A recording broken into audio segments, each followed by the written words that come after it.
ऐसी वीडियो रोज देखने के लिए आप मेरी वीडियो को लाइक करें, इस पे कमेंट करें और अपने दोस्तों के साथ शेयर करें।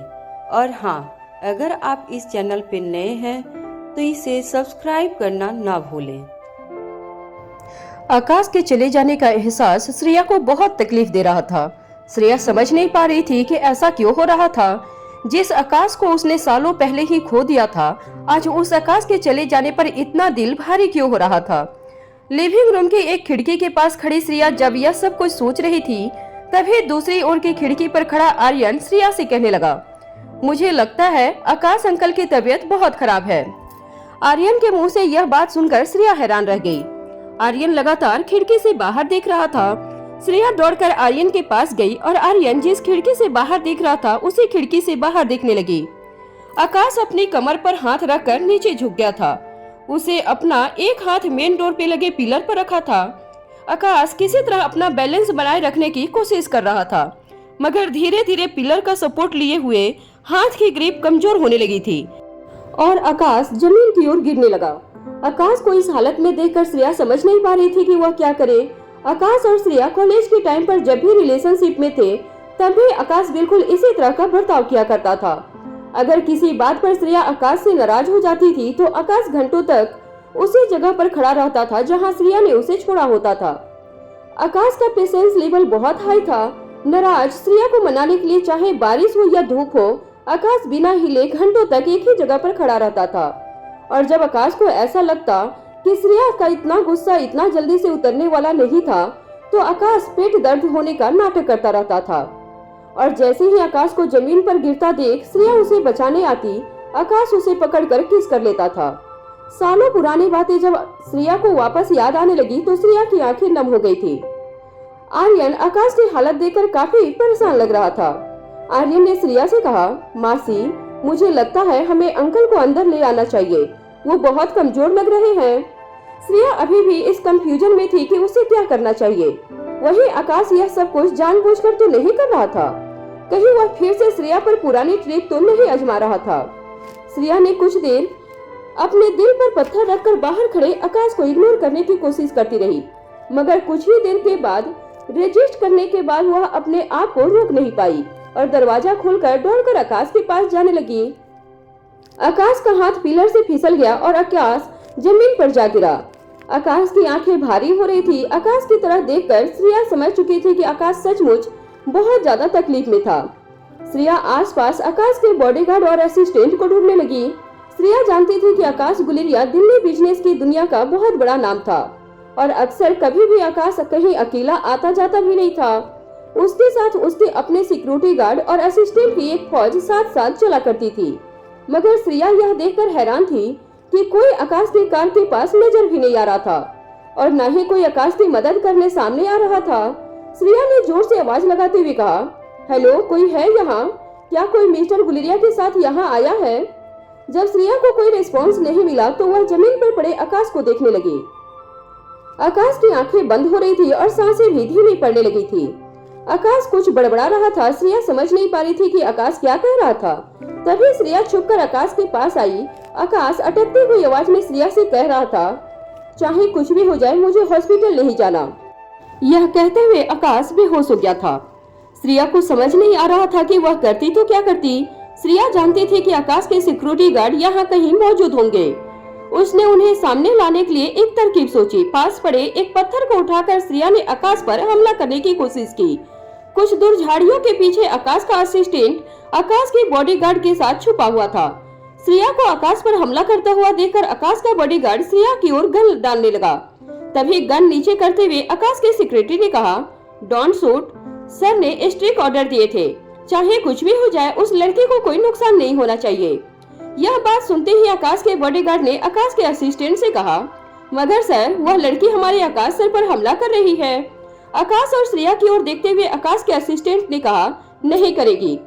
श्रेया ने अपना हमला ठीक आकाश के सर से 2 इंच पहले ही रोक दिया था। जब श्रेया ने देखा कि आकाश को बचाने के लिए कोई सामने नहीं आ रहा था, तो उसे इस बात का यकीन हो गया कि आकाश इस वक्त अकेला श्रेया के घर के बाहर मौजूद था। आकाश ने बेहोश होने से पहले श्रेया से कहा था कि वह किसी भी हालत में हॉस्पिटल नहीं जाना चाहता था। श्रेया आकाश को अच्छी तरह से जानती थी। कॉलेज के दिनों में भी अगर उसे कोई भी बीमारी हो जाती तो वह बीमारी से अपने आप को लड़ने की कोशिश करता था, ना कोई दवाई लेता था और न ही कभी हॉस्पिटलाइज होना चाहता था। आकाश का कहना था कि ऐसा करने से वह उसके शरीर को बड़ी से बड़ी बीमारी से लड़ने के लिए ताकतवर बना रहा था। जब श्रेया ने देखा कि आकाश की मदद करने वाला कोई मौजूद नहीं था, तब उसके पास सिर्फ एक ही चारा रह गया था, किसी तरह आकाश को घर के अंदर जाकर उसे होश में लाने का इंतजार करे। श्रेया ने किसी तरह आकाश को दोनों कंधों से पकड़ा और धीरे धीरे घसीटकर घर के अंदर ले जाने लगी। वहाँ गुलेरिया हाउस में अनिका की जब आंख खुली तब उसने देखा कि सुबह हो चुकी थी। अनिका पिछले 14 घंटे से सोई थी। जब अनिका ने देखा कि बिस्तर में उसके बगल में आर्यन मौजूद नहीं था तो एक झटके से अनिका जाग गई। अनिका ने सोचा था कि आर्यन को आकाश श्रेया के घर से पिक कर लेगा, मगर जब अनिका ने देखा कि आर्यन कमरे में मौजूद नहीं था तब उसने तुरंत अपना फोन चेक किया। अनिका के फोन पर श्रेया के कई सारे मिस कॉल और चैट मैसेजेस के नोटिफिकेशन पेंडिंग में थे। हर मैसेज में श्रेया ने अनिका से पूछा था, are you okay Anika? Anika समझ नहीं पा रही थी कि आखिर श्रेया ने इतने सारे कॉल क्यों किए थे। आर्यन काफी समझदार और शांत बच्चा था, किसी को परेशान नहीं करता था। फिर अचानक ऐसा क्या हो गया था कि श्रेया ने इतने सारे मैसेजेस और मिस्ड कॉल दिए हुए थे। अनिका ने बिस्तर पर बैठे हुए अंगड़ाई ली और श्रेया को मैसेज किया, मैं जाग गई हूँ, बोलो इतने सारे कॉल क्यों किए? Is everything okay? Message deliver होने के कुछ ही सेकंड में श्रेया का कॉल अनिका के फोन स्क्रीन पर फ्लैश होने लगा। जैसे ही अनिका ने कॉल उठाया, श्रेया ने ऊंची और इरिटेट आवाज में अनिका से पूछा, तुम पिछले 14 घंटे से सो रही हो? क्या तुम भूल चुकी हो कि तुम्हारा एक बेटा भी है जिसे तुम्हें मेरे घर से पिक करने आना था? श्रेया वैसे तो काफी शांत स्वभाव की लड़की थी, कभी किसी तरह की इरिटेशन या गुस्से से किसी के साथ बात नहीं करती थी, मगर आज श्रेया की आवाज सुनकर अनिका को ऐसा महसूस हो रहा था जैसे वह किसी तरह आर्यन से पीछा छुड़ाना चाह रही थी। अनिका ने श्रेया को शांत करते हुए पूछा, कम डाउन बेबी, क्या हुआ है तुम्हें आज? क्या मैंने तुम्हें परेशान किया? कुछ देर फोन पर खामोश रहने के बाद श्रेया ने अनिका से कहा, तुम बस आर्यन को इसी वक्त मेरे घर से पिक कर लो और साथ साथ तुम अपने बड़े भाई को भी यहाँ से ले जाओ। श्रेया के मुंह से यह बात सुनते ही अनिका कंफ्यूज हो गई थी। अनिका समझ नहीं पा रही थी कि आखिर श्रेया ऐसा क्यों कह रही थी। अनिका ने श्रेया से पूछा, बड़ा भाई, यह तुम क्या कह रही हो? तुम किसकी बात कर रही हो श्रेया? श्रेया ने फिर से अपनी ऊंची आवाज करते हुए अनिका से कहा, कितने भाई हैं तुम्हारे? अनिका श्रेया का यह सवाल सुनते ही सोच में पड़ गई थी। गुलेरिया हाउस में अनिका ने काफी करीब थे, जिनमें से ज्यादातर अनिका के बड़े थे। शायद सारे बड़े भाइयों, सिर्फ ओंकार ही ऐसा था जो अनिका से उम्र में काफी छोटा था। बाकी सारे अनिका के बड़े भाई ही थे, मगर अनिका शायद अब तक जान चुकी थी कि श्रेया किस बड़े भाई की बात कर रही थी। अनिका ने दबी हुई आवाज में श्रेया से पूछा, क्या आकाश की बात कर रही हो तुम? जवाब देते हुए श्रेया ने गुस्से से अनिका से कहा, अगर तुम आधे घंटे के अंदर अपने बड़े बेटे और अपने बड़े भाई को मेरे घर से नहीं ले गई तो समझ लेना हमारी दोस्ती हमेशा हमेशा के लिए खत्म हो जाएगी। यह कहने के बाद श्रेया ने फोन डिस्कनेक्ट कर दिया। अनिका जान चुकी थी कि श्रेया सचमुच काफी गुस्से में थी। जरूर कोई ऐसी बात हुई थी जिससे श्रेया इमोशनली इतनी डिस्टर्ब लग रही थी। अनिका ने जल्दी से अपना फोन चार्जिंग पर रखा और शावर लेने चली गई। तैयार होने के बाद अनिका जैसे ही अपने बेडरूम से निकली और एस्केलेटर से नीचे हॉल में नाश्ते के टेबल के पास आई, मालती ने अनिका के सामने नाश्ते की प्लेट सजाते हुए कहा, आपकी कजन प्रीति आई थी आपसे मिलने के लिए। प्रीति का नाम सुनते ही अनिका हॉल में चारों तरफ देखने लगी। मुस्कुराते हुए मालती ने अनिका से कहा, मैडम आप कल शाम से सोई हुई हैं। दरअसल मिस प्रीति कल शाम को आपसे मिलने आई थी। काफी देर तक आपका इंतजार करने के बाद जब देर रात तक आप नहीं जागी तो वो यहाँ से चली गई। उन्होंने कहा कि वह फिर से आपसे मिलने आ जाएंगी। मालती की बात सुनकर अनिका ने प्रीति को मैसेज किया, हाय प्रीति, क्या आज शाम तुम मुझसे मिलने आ सकती हो? आई एम सॉरी, मैं काफी थक चुकी थी इसीलिए सो गई थी। प्रीति ने कुछ ही देर में जवाब देते हुए लिखा, दीदी मैं आपको सोच कर बताती हूँ। प्रीति का जवाब पढ़कर अनिका को कुछ अजीब लगा था।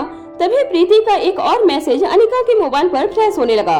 प्रीति ने लिखा था, क्या ओंकार घर पर होगा? प्रीति का मैसेज पढ़कर अनिका शॉक हो गई। वह समझ नहीं पा रही थी कि आखिर वह ऐसा क्यों पूछ रही थी और प्रीति ओंकार को कब और कहां मिली थी।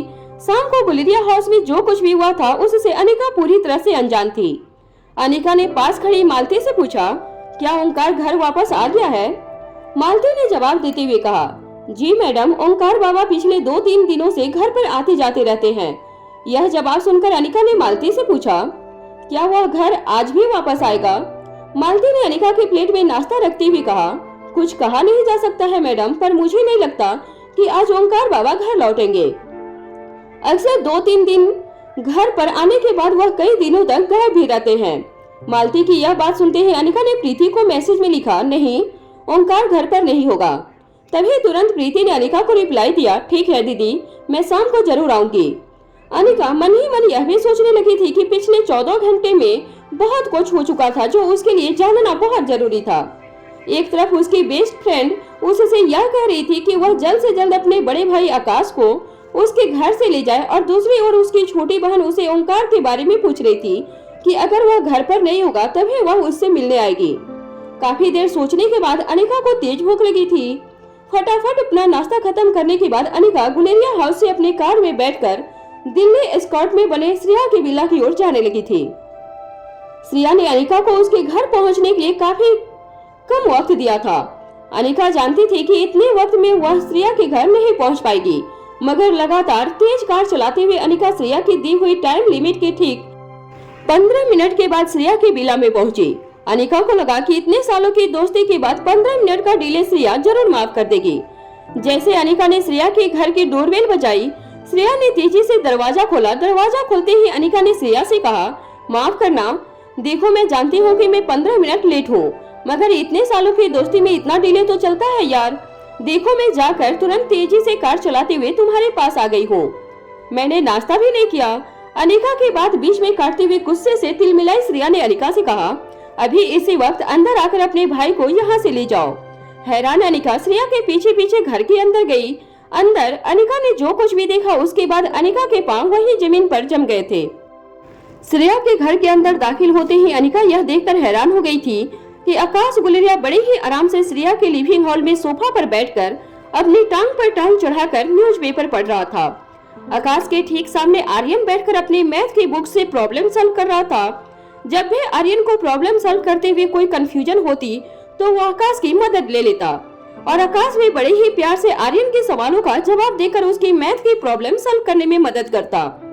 श्रेया तेजी से आकाश के पास गई और आकाश के हाथ से न्यूज़पेपर खींचते हुए श्रेया ने आकाश से कहा, तुम्हारे लिए मैंने पिकअप सर्विस अरेंज करवा दी है, अब तुम जा सकते हो यहाँ से। अनिका जो श्रेया से कुछ ही दूरी पर खड़ी थी, उसने जब श्रेया, आकाश और आर्यन को इस तरह देखा तो एक पल के लिए उसे ऐसा लगा जैसे वह एक पूरे परिवार को देख रही थी। संडे की सुबह थी। हस्बैंड वाइफ अपने मोटे मोटे झगड़ों में लगे हुए थे और बच्चा दोनों की बातों को इग्नोर करते हुए अपना होमवर्क कर रहा था। अचानक ही अनिका के कानों पर श्रेया की तेज आवाज पड़ने लगी। श्रेया आकाश से कह रही थी, तुमने दवाई खा ली है, नाश्ता भी कर लिया है और कल रात से लेकर अब तक काफी आराम भी हो चुका है। मुझे लगता है अब तुम्हें यहाँ से जाना चाहिए। श्रेया काफी गुस्से में थी। वहीं आकाश के चेहरे पे हल्की सी मुस्कान भी थी। आकाश बड़े ही प्यार से श्रेया की ओर देख रहा था, मगर श्रेया अपने दोनों हाथ फोल्ड करके ऊपर देखने लगी। श्रेया इंतजार कर रही थी कि कब आकाश खड़े होकर उसके बंगले से निकल जाए। आकाश ने अपना एक हाथ अपने पेट पर रखा और धीरे से खड़े होने की कोशिश की। आकाश की हालत पहले से काफी बेहतर नजर आ रही थी, मगर अभी भी उसके पेट में हल्का हल्का दर्द महसूस हो रहा था। आकाश ने जब सोफा से उठने की कोशिश की तो उसके कदम लड़खड़ाए और वह अपना बैलेंस घुमाकर श्रेया के ऊपर गिरा। आकाश ने अपने दोनों हाथ श्रेया के कंधे पर रख दिए। एक पल के लिए श्रेया को ऐसा लगा जैसे उसे आकाश के हाथों को झटक देना चाहिए, मगर वह जानती थी कि आकाश को पेट में पेन हो रहा था, इसलिए अपने गुस्से पर कंट्रोल करते हुए श्रेया ने बड़े ही आराम से आकाश के दोनों हाथों को अपने कंधे से हटाया और उसे सहारा देकर अपने दोनों पैरों पर खड़ा कर दिया। जैसे ही आकाश अपने पैरों पर खड़ा हुआ, श्रेया सीढ़ियों से चढ़कर ऊपर अपने कमरे की ओर जाने लगी। जाते जाते श्रेया ने अनिका से कहा, प्लीज अपने बेटे और अपने भाई को यहाँ से ले जाओ। तुम तो काफी देर तक सो चुकी हो, मगर तुम्हारी वजह से मैं पूरी रात सो नहीं पाई हूँ। यहाँ कुछ बिन बुलाए मेहमान आ चुके थे, अब मुझे लगता है मुझे सो जाना चाहिए। कल जाकर स्कूल में बच्चों को डांस सिखाना है। बच्चे भी तरह तरह के चुन चुन के मिले हैं मुझे। कुछ इतने बदमाश हैं कि जानबूझकर मेरा कहा नहीं मानते, और कुछ इतने बेवकूफ हैं कि मेरी कोई बात समझ ही नहीं पाते। एक संडे मिलता था मुश्किल से आराम करने के लिए, वह भी आधा घंटा बर्बाद हो चुका है। श्रेया बड़बड़ाते हुए अपने कमरे में चली गई और जोर से अपने बेडरूम का दरवाजा बंद कर दिया। श्रेया के बर्ताव को देखकर अनिका और आकाश एक दूसरे को देखने लगे थे। नन्हा सा आर्यन अपनी बैग पैक करके अनिका के पास आकर खड़ा हो गया था। आर्यन ने अनिका का हाथ एकदम टाइट पकड़ लिया था। आर्यन का ऐसा रिएक्शन देखकर अनिका समझ चुकी थी कि आर्यन ने अपनी मम्मा को बहुत मिस किया था और वह नहीं चाहता था कि इस बार उसकी मम्मा फिर से उसे छोड़कर चली जाए। आर्यन के सर पर हाथ घुमाते हुए अनिका ने कहा, बेटा, I am really very sorry. मम्मा कल बहुत थक गई थी और इसीलिए मम्मा को नींद आ गई थी और आपको पिक करने नहीं आ सकी। आर्यन ने अनिका को बड़ी ही पोलाइटली कहा, इट्स ओके मॉम, मैं जानता हूँ कि आप बहुत काम करती हैं इसलिए थक जाती हैं, बट आई प्रॉमिस कि मैं आपको कभी नींद में डिस्टर्ब नहीं करूँगा। आर्यन इनकी यह बात सुनते ही अनिका ने आर्यन को अपने हाथों में उठा लिया। आकाश ने जमीन पर पड़ी आर्यन की बैग उठाई और अनिका से कहा, चलो चलते हैं यहाँ से। जब अनिका, आर्यन और आकाश अनिका के कार के पास पहुँचे तब आकाश ने अनिका से कहा, आप लोग पीछे की सीट पर बैठ जाइए, आराम से, कार मैं चला लूंगा। अनिका ने आकाश से पूछा, मगर क्या तुम अब ठीक हो? आकाश ने अपने चेहरे पर एक हल्की सी मुस्कान लाते हुए अनिका से कहा, हाँ मैं काफी बेहतर हूँ। अनिका भी आर्यन के साथ कुछ वक्त गुजारना चाहती थी। वह जानती थी कि आर्यन ने अपनी मॉम को काफी मिस किया था, इसलिए बिना किसी फॉर्मेलिटी किए अनिका आर्यन के साथ पैसेंजर सीट पर बैठ गई। आकाश गाड़ी ड्राइव करते हुए श्रेया के विला से बाहर निकल गया था। कुछ देर तक बिना कुछ कहे ड्राइव करने के बाद अचानक ही आकाश ने कहा, देखो अनिका, तुम अच्छी तरह से जानती हो कि रोहित मारवा के घर में ऑर्गेनाइज की हुई पार्टी में जब सबके सामने करण अंकल ने तुम्हें गुलेरिया परिवार का हिस्सा बताया था, तब से लेकर आज तक वह हॉस्पिटल में कोमा में है। अनिका यह सब कुछ पहले से भी जानती थी, मगर यह नहीं समझ पा रही थी कि आकाश आखिर उसे यह सब कुछ फिर से क्यों याद दिलवा रहा था। आकाश ने अपनी बात आगे बढ़ाते हुए कहा, दरअसल करण अंकल को ब्रेन ट्यूमर है जो मलिग्नेंट है। डॉक्टरों का कहना है कि सिर्फ तुम, मेरा मतलब है कि सिर्फ डॉक्टर अमृता ही उनका इलाज कर सकती हैं। अगर ऑपरेशन के सक्सेसफुल होने के कोई चांसेस हैं तो वह सिर्फ डॉक्टर अमृता के हाथों में है। आकाश की बात सुनते ही अनिका ने कहा, ठीक है, मैं जल्द से जल्द इनकी इनिशियल एग्जामिनेशन शुरू कर देती हूँ। यह बात सुनते ही आकाश ने कहा, मगर सिर्फ एक ही तकलीफ है। देखो, तुम अच्छी तरह से जानती हो कि वह मल्होत्रा परिवार से जुड़े किसी भी मेंबर से किसी तरह की मदद या ट्रीटमेंट नहीं लेना चाहते हैं, और फिर तुम उस औरत की बेटी हो जिसे उन्होंने दुनिया में सबसे ज्यादा प्यार किया था और शायद दुनिया का सबसे बड़ा धोखा जिससे मिला। मैंने तुमसे अमृत टेबलेट की डील भी सिर्फ इसलिए नहीं की थी क्योंकि मैं जानता था कि करण अंकल को यह बात मंजूर नहीं होगी कि मैं मल्होत्रा फार्मेसी से बनी हुई अमृत टेबलेट इस्तेमाल करके उनका इलाज करूं। तुम्हारे हाथों उनका ऑपरेशन करवाना ठीक रहेगा कि नहीं यह मैं नहीं जानता, क्योंकि करण अंकल खुद इस वक्त कोमा में है और परिवार के बाकी लोग वैसे भी तुम्हारी माँ की वजह से तुमसे भी नफरत करते हैं। मेरी समझ में नहीं आ रहा है कि ऐसी सिचुएशन में मुझे क्या करना चाहिए। पैसेंजर सीट पे बैठी अनिका खिड़की से बाहर देख रही थी, मगर वह आकाश की सारी बातों को बड़े ही ध्यान से सुन रही थी। आकाश की सिचुएशन वह अच्छी तरह से समझ भी सकती थी। करण गुलेरिया की आंखों में स्वाति मल्होत्रा उसकी जिंदगी की सबसे बड़ी गुनहगार थी। करण गुलेरिया जैसा आदमी चाहता तो किसी भी लड़की से शादी कर सकता था, मगर स्वाति मल्होत्रा के चले जाने के बाद भी करण गुलेरिया ने कभी किसी औरत के साथ रिश्ता नहीं बनाया था। यह बात इस बात का प्रूफ था कि करण गुलेरिया स्वाति मल्होत्रा से कितना प्यार करते थे। कुछ देर ड्राइविंग करते हुए सोचने के बाद आकाश ने अनिका से कहा, मुझे लगता है कि तुम्हें अंकल की ट्रीटमेंट कर लेनी चाहिए, क्योंकि अब तो करण अंकल ने खुद ही तुम्हारे गुलेरिया परिवार का हिस्सा मान लिया है और सभी के सामने इस बात का खुलासा भी कर दिया है। फिर मुझे नहीं लगता कि उन्हें तुम्हारी ट्रीटमेंट से कोई एतराज होना चाहिए। अनिका ने धीरे से हाँ में अपना सिर हिला दिया और फिर से खिड़की से बाहर देखकर कुछ सोचने लगी। दरअसल अनिका यह सोच रही थी कि गुलेरिया हाउस जाकर उसे फिर से ब्यूमा को फेस करना होगा, और अनिका अच्छी तरह से जानती थी कि बूढ़े बाबा को जहर देने के पीछे ब्यूमा का ही हाथ था, मगर सब कुछ जानते हुए भी वह ब्यूमा को कुछ नहीं कह सकती थी और न ही उसे सजा दिला सकती थी।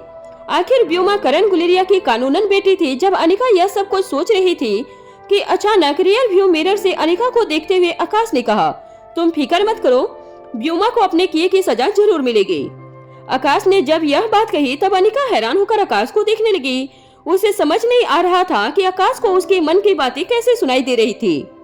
आकाश ने अपनी बात आगे बढ़ाते हुए कहा, एक बार अंकल ठीक होकर घर वापस आ जाएं, धीरे धीरे उन्हें सारी बातें पता चल जाएगी। मुझे लगता है उसके बाद करण अंकल ही डिसाइड करेंगे कि व्योमा के साथ क्या होना चाहिए। इस वक्त हमें सिर्फ करण अंकल के इलाज पर पूरा ध्यान देना चाहिए। अनिका ने भी आकाश की बातों पर हाँ में अपना सर हिला दिया। आकाश कार ड्राइव करते हुए गुलेरिया मेंशन पहुंचा। आकाश और अनिका को गुलेरिया मेंशन मेन बिल्डिंग के गेट पर छोड़ने के बाद आकाश ने अनिका से कहा, मुझे कुछ जरूरी काम है, मुझे इस वक्त जाना होगा। अनिका ने आकाश की बात सुनी और आर्यन का हाथ पकड़कर गुलेरिया मेंशन के अंदर जाने लगी। आकाश मन ही मन सोच रहा था कि कल पूरी रात उसने श्रेया के घर पर गुजारी थी और श्रेया ने आकाश की काफी अच्छी तरह से देखभाल भी की थी। आकाश मन ही मन सोच रहा था और श्रेया के इस एहसान का बदला भी उसे चुकाना होगा। यह सोचते हुए आकाश कार लेकर गुलेरिया मेंशन से बाहर निकल गया। गुलेरिया मेंशन की बिल्डिंग के बाहर पहुंचते ही अनिका ने मालती से पूछा, क्या प्रीति आ गई है? मालती ने जवाब देते हुए अनिका से कहा, नहीं मैडम, प्रीति तो अब तक नहीं आई है। पास वाले टेबल के पास बैठते हुए अनिका ने प्रीति को मैसेज करके पूछा, तुम आई नहीं अब तक प्रीति? कुछ ही देर में प्रीति ने जवाब में लिखा, बस कुछ ही देर में मैं पहुंच रही हूँ। पता नहीं पर कैसे अनिका को एक इंट्यूशन हो रहा था कि प्रीति जरूर उसे किसी खास वजह से मिलने आई थी। प्रीति और ज्योति बुआ दोनों ही अनिका को बहुत प्यार करते थे। अनिका यह बात अच्छी तरह से जानती थी, मगर अचानक ही इस तरह गुलेरिया हाउस आकर अनिका को मिलने वाली बात अनिका वह हजम नहीं कर पा रही थी। प्रीति काफी इंट्रोवर्ट लड़की थी। अगर वह इस तरह अनिका को गुलेरिया हाउस में मिलने आई थी तब जरूर प्रीति अनिका से कोई ऐसी बात करने आई थी जो काफी जरूरी बात थी। मगर अनिका समझ नहीं पा रही थी कि आखिर वह बात क्या हो सकती थी। अनिका को किसी भी तरह प्रीति के घर तक पहुंचने का इंतजार था। तभी अनिका ने देखा कि मालती एक 50-55 साल के आदमी को लेकर अनिका के पास आ रही थी।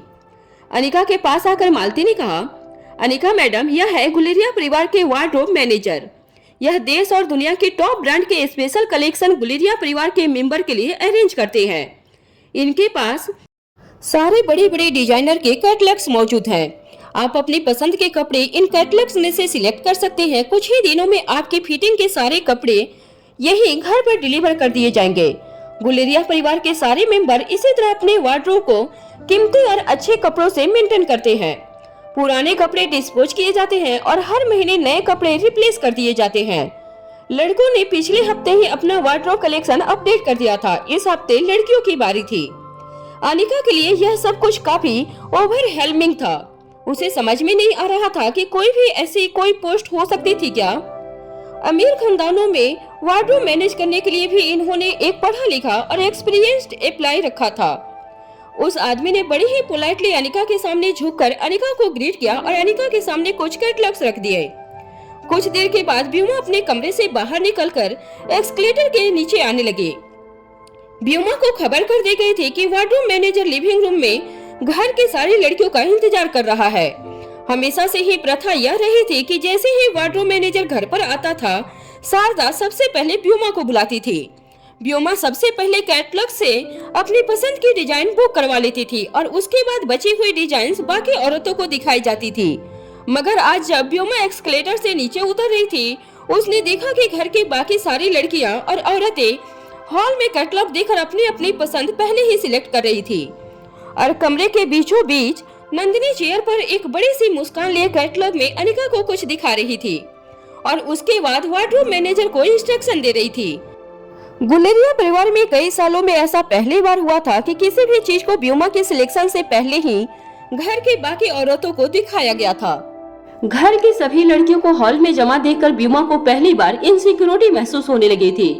गुलेरिया हाउस में ऐसा पहली बार हुआ था कि डिजाइनर कपड़ों का कैटलॉग व्योमा से पहले घर की बाकी लड़कियों को दिखाया जा रहा था। यह डिजाइनर कैटलॉग दिल्ली के सबसे बड़े डिजाइनर की यूनिक कलेक्शन हुआ करती थी। एक बार गुलेरिया परिवार के किसी सदस्य ने अगर किसी डिजाइन को पसंद कर लिया तो उस डिजाइन की सिर्फ एक ही ड्रेस मैन्युफैक्चर की जाती थी और उसके बाद कभी भी उस डिजाइन को मास प्रोडक्शन के लिए नहीं इस्तेमाल किया जाता था। सारी लड़कियां कैटलॉग देखकर अपनी स्टाइल और उम्र के हिसाब से मैनेजर को अपनी पसंद की ड्रेसेस शॉर्ट लिस्ट करवा रही थी। जिस डिजाइनिंग टेबल पर बैठकर सारी लड़कियां कैटलॉग देख रही थी, व्योमा ठीक उनके पीछे जाकर टेबल पर पड़ी कैटलॉग को देखने लगी। सारी लड़कियां एक के बाद एक अपनी पसंद के ड्रेसेस सिलेक्ट करने लगी। सभी लड़कियां काफी खुश नजर आ रही थी। किसी ने व्योमा के आने को नोटिस नहीं किया था। नंदिनी अनिका के ठीक बगल में खड़ी उसे कैटलॉग से कुछ ड्रेसेस दिखा रही थी, मगर अनिका की एक नजर खास डिजाइन पर पड़ी। जैसे ही अनिका ने उस कैटलॉग को उठाया, नंदिनी ने उस कैटलॉग की ओर देखते हुए कहा, वाओ, दिस इज इमेजिन। सचमुच मानना पड़ेगा अनिका, तुम्हारी चॉइस वाकई काफी हटकर है। देखो, यहीं पर पड़ी थी यह डिजाइन, मगर मेरी नजर नहीं पड़ी। नंदिनी के मुंह से यह बात निकलते ही अनिका ने मैनेजर से कहा, यह ड्रेस आप नंदिनी जी के लिए बनवा दीजिए। अनिका का यह दृश्य देखकर नंदिनी बड़ी बड़ी आंखों से अनिका की ओर देखने लगी। नंदिनी ने अपनी बाहें फैलाए और अनिका को हग करते हुए अनिका के गालों पर किस कर दिया और कहा, थैंक यू सो मच। इस घर में आज से पहले मुझे इतनी इज्जत कभी नहीं मिली। जब मैनेजर उस डिजाइन को नंदिनी के लिए शॉर्ट लिस्ट कर रहे थे, तभी ब्यूमा ने मैनेजर को हाथ से उस डिजाइन वाली कैटलॉग को छीन लिया और डिजाइन को देखते हुए मैनेजर से कहा, मैनेजर, मुझे लगता है यह डिजाइन और यह कलर मुझ पर काफी सूट करेगा। आप एक काम कीजिए, यह ड्रेस मेरे मेजरमेंट में मेरे लिए सिलवा दीजिएगा। ब्यूमा की बात सुनकर मैनेजर हैरान रह गया था। वह समझ नहीं पा रहा था कि वह आखिर किसके इंस्ट्रक्शन को फॉलो करे। वह कभी अनिका को और कभी नंदिनी को देखता तो कभी अपने पास खड़ी ब्यूमा की ओर देखता। ब्यूमा का इस तरह का बिहेवियर देखकर नंदिनी भी हैरान थी। मैनेजर अच्छी तरह से जानता था कि ब्यूमा गुलेरिया परिवार की इकलौती बेटी थी और इतने सालों से हमेशा ही कैटलॉग की डिजाइन सबसे पहले ब्यूमा को दिखाई जाती थी। मगर तब शारदा घर के इंटरनल अफेयर्स मैनेज करती थी। इस बार जब मैनेजर सारी डिजाइन लेकर आया था, तब मालती ने सबसे पहले अनिका को पूछा था कि नए कपड़ों की डिजाइन का क्या करना है। अनिका ने मालती से कहा था कि सारी डिजाइन सभी लड़कियों को एक साथ दिखाई जाए, जिसे जो पसंद आएगा वह उसी का होगा। मैनेजर काफी सालों से ब्यूमा को जानता था, इसलिए ब्यूमा को आसानी से यह भी नहीं कह सकता था कि उसने जो ड्रेस पसंद की है वह पहले से नंदिनी के लिए शॉर्ट लिस्ट की गई थी। मैनेजर बस हैरानी से अनिका और नंदिनी की ओर देखता रहा। नंदिनी समझ चुकी थी कि मैनेजर काफी अकवर्ड सिचुएशन में फंस गया था, इसलिए अपनी जगह से खड़े होते हुए नंदिनी ने ब्यूमा से कहा, ब्यूमा, यह ड्रेस मैंने पसंद कर ली है और भी कई सारी कैटलॉग है और काफी सारी डिजाइन भी है। तुम चाहो तो उनमें से कोई भी पसंद कर लो। नंदिनी अभी भी ब्यूमा के साथ काफी पोलाइटली बात कर रही थी। वह जानती थी कि सिद्धार्थ और घर के बाकी सभी लोग ब्यूमा की कही हुई कोई भी बात नहीं टालते थे। इसलिए जब ब्यूमा नंदिनी की पसंद की हुई डिजाइन पर अपना हक जताई, तब गुस्सा आने के बावजूद नंदिनी ब्यूमा से काफी नरमी से पेश आ रही थी। नंदिनी की बात सुनने के बाद ब्यूमा ने उस कैटलॉग की डिजाइन पर मैनेजर के हाथ में पकड़ी हुई पेन से एक बड़ा सा गोल बनाया और मैनेजर से कहा, यह ड्रेस सिर्फ मेरे लिए बनेगी। यह कहते हुए ब्यूमा ने कैटलॉग फिर से मैनेजर के हाथ में दे दिया। कैटलॉग पकड़ते वक्त मैनेजर के हाथ कांप रहे थे। अनिका सब कुछ शांति से बैठकर देख रही थी। उसे यकीन नहीं हो रहा था कि ब्यूमा घर की बाकी औरतों पर इस तरह से ठोस जमाती है। ब्यूमा की हरकत देखकर नंदिनी अपने गुस्से पर कंट्रोल नहीं रख पाई। नंदिनी ने अपनी आवाज ऊंची करते हुए ब्यूमा से कहा, ब्यूमा, तुमने सुना नहीं मैंने क्या कहा? वह ड्रेस मैंने पसंद की है, वह ड्रेस सिर्फ मेरे लिए बनेगी। ब्यूमा ने भी बड़ी ही शांति नरम आवाज में नंदिनी से कहा, देखो भाभी, यह कलर और यह डिजाइन मुझ पर सूट होगी, इसलिए मैंने यह डिजाइन अपने लिए सिलेक्ट की है। आप कोई और ड्रेस सिलेक्ट कर लीजिए। अगर आप 10-12 ड्रेस ज्यादा सिलवा दोगे तो उससे गुलेरिया परिवार का बैंक बैलेंस कम नहीं हो जाएगा और न ही मेरे पापा करण गुलेरिया आपसे कोई शिकायत करेंगे। ब्यूमा ने मेरे पापा पर वजन दिया था। वह नंदिनी को यह जताना चाहती थी कि गुलेरिया हाउस में रहने वाले लोगों पर जो कुछ भी खर्च हो रहा है वह सारा करण गुलेरिया उठाते हैं और नंदिनी और उसका परिवार गुलेरिया हाउस में मुफ्त की रोटियां तोड़ते हैं। सबके सामने जब ब्यूमा ने ऐसी बात नंदिनी से कही, तब नंदिनी ने कहा, यह तुम क्या कह रही हो ब्यूमा? इस घर पर सबका बराबर का अधिकार है। ब्यूमा ने हंसी में नंदिनी की बात को उड़ाते हुए कहा, भाभी, यह बात अलग है कि मैंने और पापा ने आपको बहुत प्यार दिया है, घर के सभी सदस्यों को बराबर समझा है और आगे भी समझते रहेंगे, मगर इसका मतलब यह नहीं कि घर आया हुआ मेहमान सर पर बैठ जाए। डाइनिंग टेबल पर बैठी सारी लड़कियां और बुजुर्ग हैरानी से ब्यूमा और नंदिनी को देखने लगे। नंदिनी ने तेज सांसें लेते हुए ब्यूमा से कहा, तुम कहना क्या चाहती हो ब्यूमा? आज खुलकर सबके सामने कहो। ब्यूमा ने बड़ी ही शांति से अपने चेहरे पर किसी भी तरह का गुस्सा न लाते हुए नंदिनी से कहा, देखो, अब आप पूछ रही हो तो मैं बता रही हूँ, मगर सच्चाई तो यही है कि गुलेरिया इंडस्ट्रीज का बिजनेस, यह गुलेरिया हाउस, सब कुछ मेरे डैड यानी कि करण गुलेरिया ने अपनी मेहनत और अपनी लगन से खड़ा किया है और मैं उनकी बेटी हूँ। हाँ, यह बात अलग है कि आप सब यहाँ रहे, खाए पिए, ऐश करें, उससे मुझे या मेरे डैड को कोई प्रॉब्लम नहीं है, मगर घर पर आई हर चीज पर पहला हक तो मेरा ही होगा। आपको भी सोचना चाहिए, इतने सालों से अगर आप इस घर में रह रही हैं, हमने कभी आपको तकलीफ नहीं होने दी, तो कम से कम अब मेरे हक की चीजों पर हक जताने की कोशिश आपको नहीं करनी चाहिए।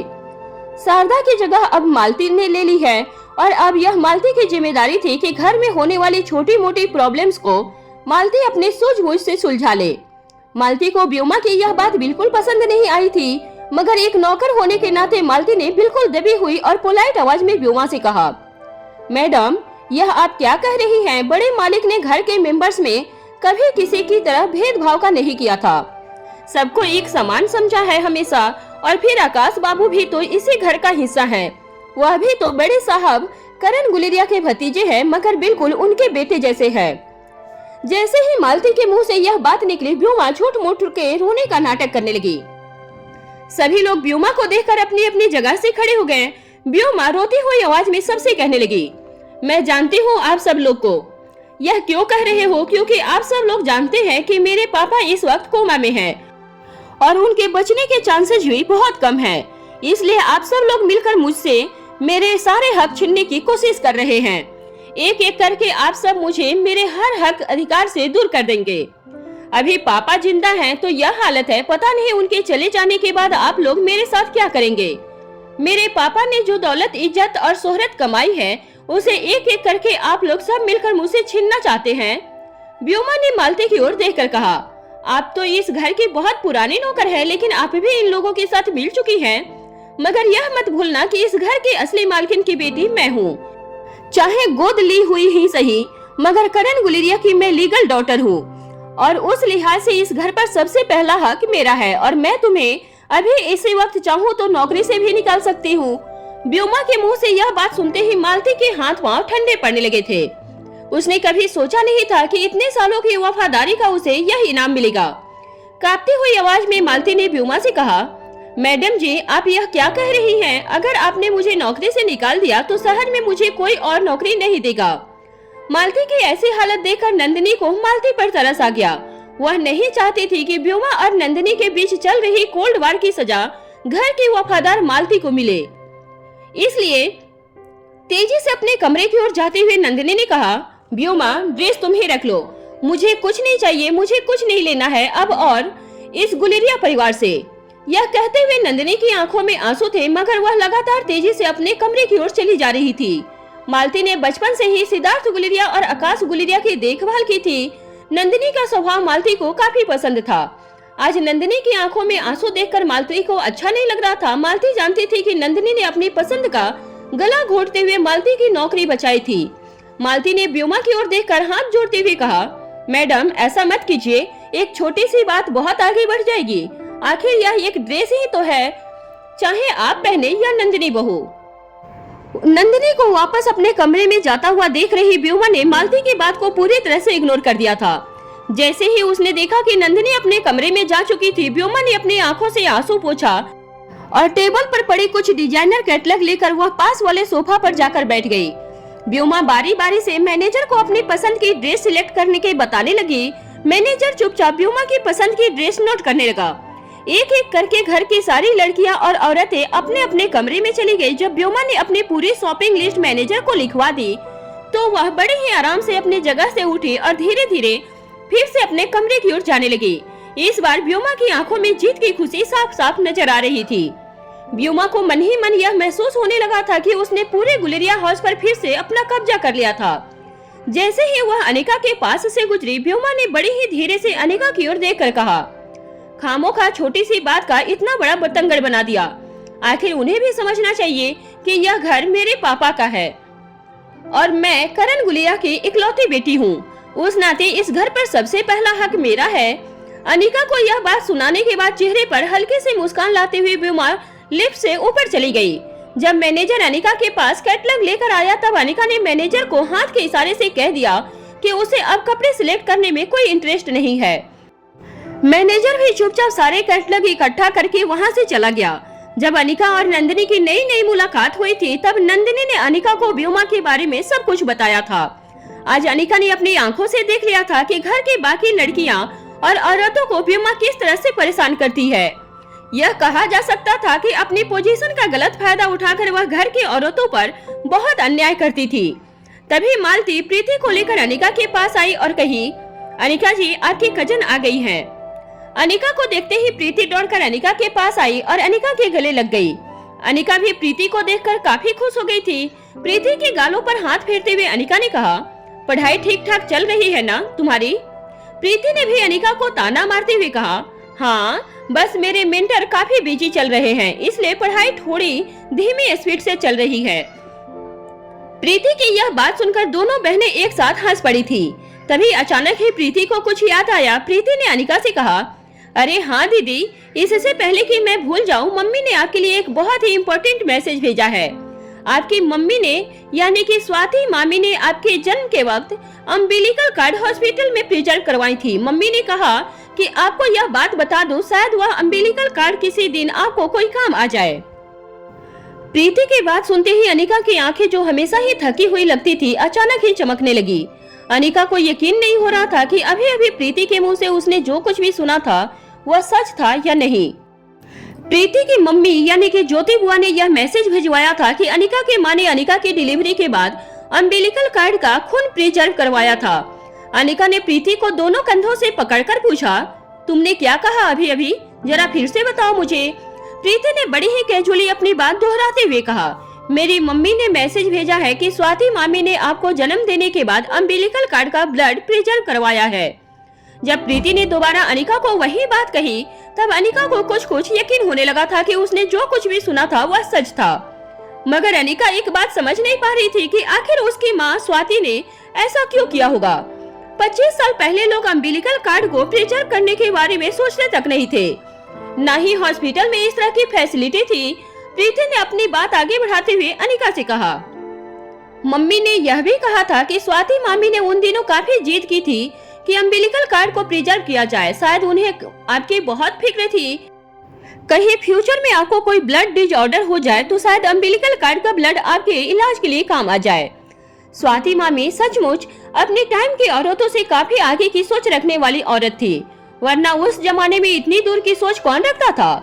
प्रीति जो भी बातें कह रही थी वह इस वक्त अनिका के कानों पर तो पड़ रही थी, मगर अनिका को इन बातों से कोई मतलब नहीं था। अनिका ने अपना एक हाथ कमर पर रख दिया और अपने सांसों पर कंट्रोल पाते हुए प्रीति से पूछा, मगर आज तक किसी ने मुझसे यह बात क्यों नहीं कहा था? मुस्कुराते हुए प्रीति ने अनिका के कंधे पर हाथ रखा और कहा, दीदी, मम्मी जानती है कि अम्बिलिकल कार्ड के खून की जरूरत सिर्फ तभी पड़ती है जब इंसान को खून की कोई बड़ी बीमारी हो जाए, और वह यह भी जानती थी कि तुम्हें जिंदगी में कभी भी इसकी जरूरत नहीं पड़ेगी, इसलिए कभी मम्मी ने तुम्हें यह बात नहीं बताई थी। मगर पता नहीं क्यों कल मम्मी ने मुझसे फोन पर कहा कि न जाने क्यों कई दिनों से उनका जी घबरा रहा था और मुझे अम्बिलिकल कार्ड वाली बात आप तक पहुंचाने को कहा।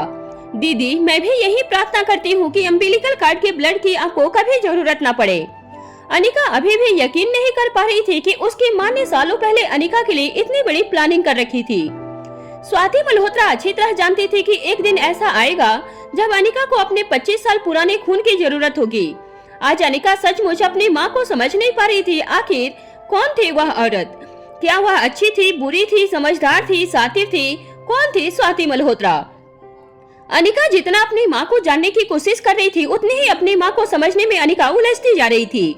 अनिका ने प्रीति से कहा, थैंक यू वेरी मच प्रीति, मुझे अम्बिलिकल कार्ड के ब्लड की सख्त जरूरत थी। अनिका के मुंह से यह बात निकलते ही प्रीति की आंखें लाल होने लगी थी। प्रीति की आंखों से लगभग आंसू निकलने वाले थे। तभी अनिका ने प्रीति के कंधे पर हाथ रखते हुए कहा, अरे घबराओ मत, मुझे कुछ नहीं हुआ है। मैं ही भूल गई थी कि तुम भी एक मेडिकल स्टूडेंट हो। तुम समझ बैठी होगी कि मुझे खून की कोई बहुत बड़ी बीमारी हो गई है और इसीलिए मुझे अम्बिलिकल कार्ड के खून की जरूरत है। मगर घबराओ मत, ऐसा कुछ नहीं है, मगर है कोई जरूरी काम जिसके लिए मुझे अम्बिलिकल कार्ड के खून की सख्त जरूरत थी। इससे पहले कि प्रीति अनिका को कोई और सवाल करती, अनिका ने अपना फोन निकालकर राजलक्ष्मी को फोन डायल कर दिया। जैसे ही राजलक्ष्मी ने फोन उठाया, अनिका ने राजलक्ष्मी से कहा, कहाँ हो तुम इस वक्त? राजलक्ष्मी ने अनिका को बताया, मैं तुम्हारे ऑपरेशन की पेट्रोलिंग कर रही हूँ। कई ऑपरेशंस ऐसे हैं जिन्हें मैं या कोई और सीनियर डॉक्टर हैंडल कर सकते हैं, मगर कुछ ऑपरेशन ऐसे हैं जिन्हें सिर्फ तुम हैंडल कर सकोगी। मैं उन पेशेंट को प्रायोरिटी के हिसाब से अरेंज कर रही हूँ, उसके बाद ही तुम्हारी अपॉइंटमेंट और सर्जरी शेड्यूल कर पाऊंगी। क्या तुम्हारी कोई छुट्टी की रिक्वेस्ट है तो मुझे बता दो, मैं अभी नोट कर लेती हूँ। अनिका ने राजलक्ष्मी से कहा, देखो तुम्हें अभी के अभी मनाली जाना होगा। वहाँ की ब्लड बैंक से मेरा umbilical card blood sample collect करके तुरंत डीएनए टेस्ट करवाओ। अनिका की बात सुनते ही राजलक्ष्मी की आवाज में अचानक ही एक्साइटमेंट आ गई। राजलक्ष्मी ने अनिका से कहा, वहाँ वाह, तुम्हारी माँ ने तुम्हारे लिए अम्बिलिकल कार्ड का ब्लड सैंपल प्रिजर्व करवाया था। आई थिंक तुम्हारी मॉम कोई सुपर वुमन है जो पहले से जानती थी कि उसके बेटे की जिंदगी में कौन से ट्विस्ट एंड टर्न आने वाले हैं। I can not believe this. यकीन तो अनिका को भी नहीं हो रहा था। यह कैसे हो सकता था कि 25 साल पहले अनिका की माँ स्वाति ने यह बात सोच ली थी कि एक दिन ऐसा भी आएगा जब अनिका को अपना डीएनए सैंपल टेस्ट करवाने के लिए अपने 25 साल पहले के डीएनए सैंपल चाहिए होंगे। इंस्पेक्टर अब्बास ने अनिका की मां के बारे में जो कुछ भी कहा था वह सचमुच डरावना था। आज स्वाति की इतनी प्री प्लानिंग देखकर अनिका भी सोच में पड़ गई थी, कहीं सचमुच स्वाति का किसी ऐसे ऑर्गेनाइजेशन से ताल्लुक तो नहीं था जो इलीगल ड्रग्स बनाते थे और ह्यूमन एक्सपेरिमेंट करके पूरी ह्यूमन रेस को खतरे में डालने वाले थे। अपने ख्यालों को अपने दिल से निकालते हुए अनिका ने राजलक्ष्मी से कहा, तुम जल्द से जल्द मनाली जाओ। अनिका की आवाज में काफी इम्पेशियंस थी, जिसे सुनकर राजलक्ष्मी समझ गई थी कि अनिका कितनी बेसब्री से डीएनए टेस्ट रिजल्ट का इंतजार कर रही थी। राजलक्ष्मी ने अनिका को समझाते हुए कहा, ठीक है, मैं अभी इसी वक्त निकलती हूँ, मगर इतना याद रखना कि मैं मनाली पहुँच जाऊंगी, फिर तुम्हें ब्लड सैंपल ब्लड बैंक से कलेक्ट करूंगी और उसकी डीएनए सैंपल इन करण गुलेरिया के डीएनए सैंपल के साथ मैच करवाऊंगी। इस पूरे प्रोसेस में कम से कम 25 से 30 घंटे लग सकते हैं। मैं जानती हूँ तुम्हें काफी क्यूरियोसिटी है यह जानने की कि आखिर करण गुलेरिया तुम्हारे बायोलॉजिकल फादर है या नहीं, मगर बस अब तुम्हें सिर्फ एक दिन का इंतजार और करना होगा। अनिका की एंजाइटी इतनी बढ़ रही थी कि उसके शरीर का ब्लड सर्कुलेशन काफी बढ़ चुका था। अनिका को अपने आसपास सब कुछ धुंधला नजर आने लगा था। अनिका यह जान चुकी थी कि उसे एंजाइटी अटैक हुआ था। अनिका अपने पास पड़ी चेयर के ऊपर एक झटके के साथ बैठ गई। प्रीति अनिका के सारे सिम्टम्स देखकर समझ चुकी थी कि अनिका को एंजाइटी अटैक हुआ था। इससे पहले कि प्रीति नौकरों को बुलाकर अनिका को मेडिकल अटेंशन दिलवाने की कोशिश करती, अनिका ने अपने ही हाथ से प्रीति को इशारा करते हुए कहा कि वह ठीक है। लंबी लंबी सांसें लेकर अनिका ने अपनी बढ़ रही एंजाइटी पर कंट्रोल पा लिया। अनिका एलोपैथी के साथ साथ नेचुरल रेमेडीज भी अच्छी तरह से जानती थी और समझती हुई थी। कुछ देर तक ब्रीथिंग करने के बाद अनिका का एंजाइटी अटैक पूरी तरह से कंट्रोल में आ गया था। प्रीति ने पास पड़े डाइनिंग टेबल से एक पानी का गिलास लिया और अपने हाथों से धीरे धीरे अनिका को पानी पिलाया। इससे पहले कि प्रीति अनिका से पूछती कि वह कैसी है, अनिका और प्रीति के कानों पर किसी की आवाज पड़ी, अरे तुम्हारी कजन फिर से आ गई है। अनिका और प्रीति ने लगभग एक साथ दरवाजे से आ रही ओंकार को देखा। ओंकार को देखते ही प्रीति ने अपना चेहरा अनिका की ओर मोड़ लिया और दबी हुई आवाज में अनिका से पूछने लगी, दीदी आपने तो कहा था कि ओंकार घर पर नहीं होगा। अनिका अभी भी समझ नहीं पा रही थी कि आखिर प्रीति को ओंकार से प्रॉब्लम क्या हुई थी। अनिका ने प्रीति की बात का जवाब देते हुए कहा, हाँ, मैंने जब मालती से पूछा था तब मालती ने मुझे यही कहा था। जब तक अनिका प्रीति को यह कहती, ओंकार बिल्कुल प्रीति के पास आकर खड़ा हो गया।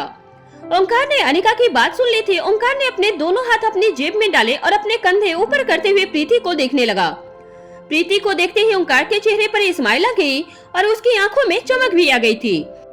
ओंकार देखते ही देखते अपने पांव जमीन पर टैप करने लगा। ओंकार को अपनी ओर इस तरह देखते हुए प्रीति काफी ऑकवर्ड फील करने लगी। तभी ओंकार ने अनिका की ओर देखकर कहा, बात दरअसल यह है ना कि मैं एक्चुअली आज बहुत बिजी था। मैं वो सनी के साथ आज पूरी रात गेम खेलने वाला था। हमारी एक बहुत बड़ी चैंपियनशिप की मैच थी। आज रात को मालती आंटी ने बिल्कुल सही कहा था कि मैं शायद आज रात को घर पर नहीं आऊंगा, मगर जब मालती आंटी ने मुझे फोन करके यह कहा कि आप मेरे बारे में पूछ रही थी, तो मैंने सोचा कि घर चलकर देख लूं कि आपको क्या काम है मुझसे। अनिका को यह कहने के बाद ओंकार फिर से प्रीति की ओर देखने लगा। फिर दबी हुई आवाज में प्रीति को देखते हुए ओंकार ने कहा, अच्छा किया, सनी के उस बोरिंग मैच को मैंने कैंसिल कर दिया। ओंकार की बात सुनते ही प्रीति ने टेबल पर रखा अपना पर्स उठाया और सीधे दरवाजे की ओर तेजी से जाने लगी। अनिका ने प्रीति को आवाज देते हुए रोकने की बहुत कोशिश की, मगर प्रीति नहीं रुकी थी। फिर अचानक ही दरवाजे के पास पहुंचकर प्रीति ने अनिका की ओर मुड़कर कहा, दीदी मुझे अचानक याद आया कि मुझे अपनी थीसिस की कुछ तैयारियां करनी है। मैं तो बस यह देखने आई थी कि आप ठीक हैं या नहीं। मम्मी को और मुझे आपकी बहुत चिंता रहती थी। और हाँ दीदी, अगर इस घर में आपको कोई भी परेशानी हो रही हो तो प्लीज मुझे बताइएगा। प्रीति ने यह बात तो अनिका से कही थी, मगर उसकी नजरें ओंकार के ऊपर जमी हुई थी। इससे पहले कि ओंकार या अनिका प्रीति को रोक पाते, प्रीति तेजी से गुलेरिया हाउस से बाहर निकल गई। अनिका समझ नहीं पा रही थी कि अचानक ही प्रीति को क्या हो गया था। इससे पहले कि अनिका प्रीति के पीछे जाती, ओंकार ने अनिका को रोकते हुए कहा, अरे रुक जाओ अनिका, तुम काफी दिनों से काफी परेशान हो, काफी थकी हुई भी होगी। मैं जानता हूँ तुम्हें तुम्हारे कजन के लिए फिक्र हो रही होगी कि आखिर वो इस तरह अचानक ही घर से क्यों चली गई, मगर तुम चिंता मत करो, मैं उसे सी ऑफ करके आता हूँ। हमारे खानदान की परंपरा है कि हम हमारे मेहमानों को सी ऑफ करके खुद दरवाजे तक जाते हैं। यह कहते हुए ओंकार दौड़कर प्रीति के पीछे चला गया। प्रीति गुलेरिया मेंशन से निकलकर मेन गेट की ओर चलते हुए जा रही थी। ओंकार भी तेजी से दौड़कर प्रीति के साथ साथ चलने लगा। ओंकार को अपने साथ चलता हुआ देखकर प्रीति हैरान रह गई। प्रीति ने अपनी स्पीड और बढ़ा दी। ओंकार भी दौड़कर ठीक प्रीति के आगे आ गया। प्रीति को रोकते हुए ओंकार ने कहा, यहाँ से क्या, मैं घर ब्लॉक कर दूंगा। ओंकार की बातों से प्रीति को इरिटेशन होने लगी थी, मगर दबी हुई आवाज में आंखें बंद करके प्रीति ने ओंकार से कहा, नहीं, इसकी कोई जरूरत नहीं है, मैं टैक्सी में आई हूँ और टैक्सी में ही चली जाऊंगी। प्रीति ने जैसे ही फिर से चलने की कोशिश की, ओंकार ने फिर से उसका रास्ता रोकते हुए कहा, यहाँ से टैक्सी मिलना बहुत मुश्किल है, मैं तुम्हें ड्रॉप कर देता हूँ। इस बार प्रीति ने काफी कड़क आवाज में ओंकार से कहा, मैं तुम्हें जानती तक नहीं हूँ, तुम्हारे साथ क्यों आऊँ? ओंकार ने पलटकर जवाब देते हुए कहा, यह कैसे बातें कर रही हो तुम ही वह लड़की हो जिसने मेरी फर्स्ट किस ली है और अब कहती हो कि तुम मुझे जानती तक नहीं। ओंकार की बातें सुनकर प्रीति के गाल शर्म से लाल हो गए थे। प्रीति यहाँ वहाँ देखने लगी थी। उसे डर था कि कोई ओंकार की ऐसी बातें सुन न ले, मगर ओंकार जोर जोर से अपनी बात आगे बढ़ाते हुए कहने लगा, देखो, मैं तुमसे कुछ कहना चाहता हूँ। अगर तुम मेरे साथ मेरी कार में मुझे तुम्हारे घर तक ड्रॉप करने का मौका दो तो कार में बिल्कुल आराम से हम बातें कर सकते हैं, वरना मैं यही सबके सामने तुमसे यह सवाल पूछूंगा जो मैं तुमसे पूछना चाहता हूँ। और शायद सबके सामने अगर मैंने तुमसे यह सवाल पूछ लिया तो तुम मुझ पर गुस्सा करोगी, और गुस्से में मैंने नोटिस किया है कि तुम अक्सर ज्यादा खूबसूरत लगती हो। अब तुम ही तय करो कि मुझे क्या करना चाहिए। प्रीति को समझ नहीं आ रहा था कि आखिर वह ओंकार से पीछा कैसे छुड़ाए। प्रीति को इस बात का भी डर था कि ओंकार एक सरफिरा अमीरजादा था। कहीं सबके सामने उसने प्रीति के साथ कोई ऐसी वैसी बात कर ली तो प्रीति के लिए काफी एम्बैरेसमेंट हो जाएगी। तब एक वैले पार्किंग वाला ओंकार की कार लेकर ओंकार के पास आ पहुंचा। ओंकार ड्राइविंग सीट पर बैठ गया और इशारे से प्रीति को अपने बगल वाली सीट पर बैठने को कह दिया। प्रीति समझ चुकी थी कि अब उसके पास और कोई रास्ता नहीं था। अपना सर झुकाए प्रीति चुपचाप ओंकार के बगल वाली सीट पर जाकर बैठ गई थी। ओंकार जोर से गाड़ी को रेस देते हुए गुलेरिया हाउस के मेन गेट से बाहर निकल गया था। वहां गुलेरिया हाउस के अंदर मालती ने अनिका को कल शाम प्रीति और ओंकार के बीच हुई सारी बातें बता दी थी। सब कुछ सुनने के बाद अनिका समझ गई थी कि क्यों प्रीति ओंकार के आते ही गुलेरिया हाउस से निकल गई थी। अनिका प्रीति को बचपन से जानती थी। छोटे शहर की काफी शर्मीली लड़की थी प्रीति। बड़े शहरों के बच्चों की तरह प्रीति आउटगोइंग नहीं थी। जो बातें बड़े शहर के लड़के लड़कियों के लिए काफी नॉर्मल होती थी, वह बात प्रीति के लिए नॉर्मल नहीं थी। अनिका मालती की बात सुनने के बाद नंदिनी के कमरे की ओर जाने लगी। अनिका जानती थी कि नंदिनी काफी ज्यादा हर्ट थी, इसलिए अनिका ने सोचा कि अपने कमरे में जाने से पहले एक बार नंदिनी से पूछ ले कि वह ठीक है या नहीं।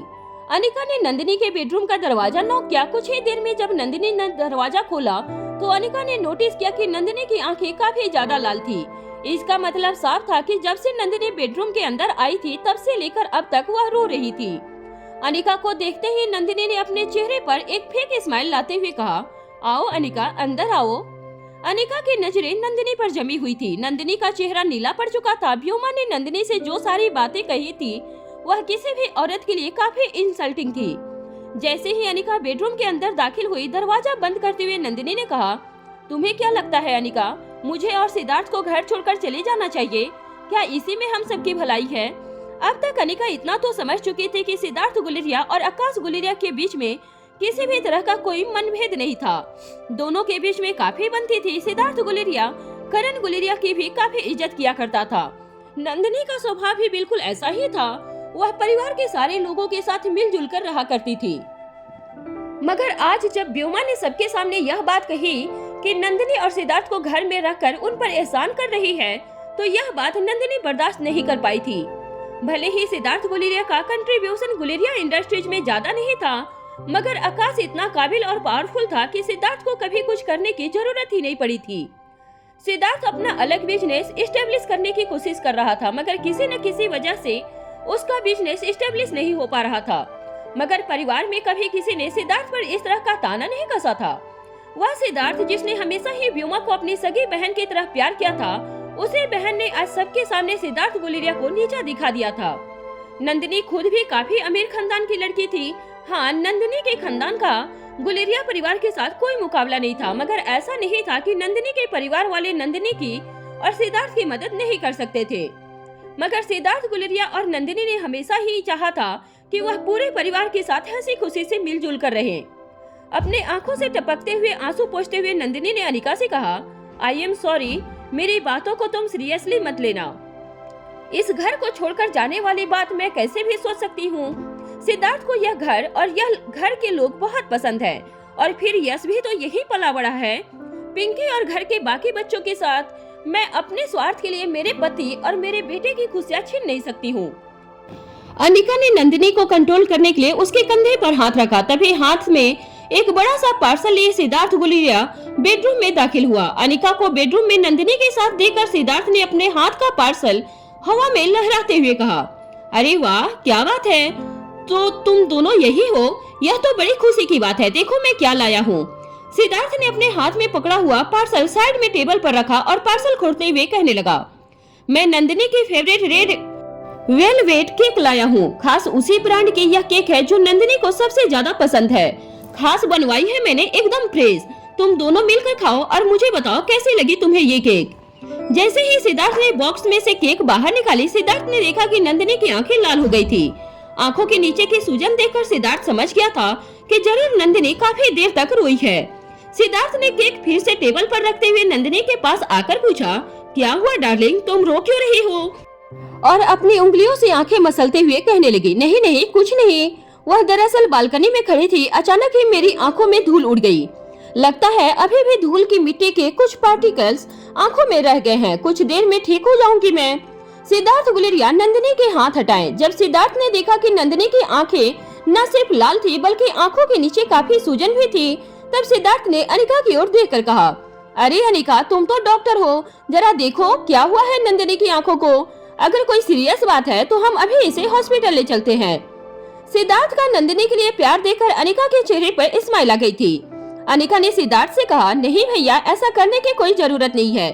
कुछ ही देर में आंखों में जमी हुई धूल अपने आप निकल जाएगी। अनिका के मुंह से यह बात सुनते ही सिद्धार्थ गुलेरिया रिलैक्स हो गया था। जब वह वापस टेबल पर पड़े केक लेने गया, तब अचानक ही बेडरूम का दरवाजा खुला।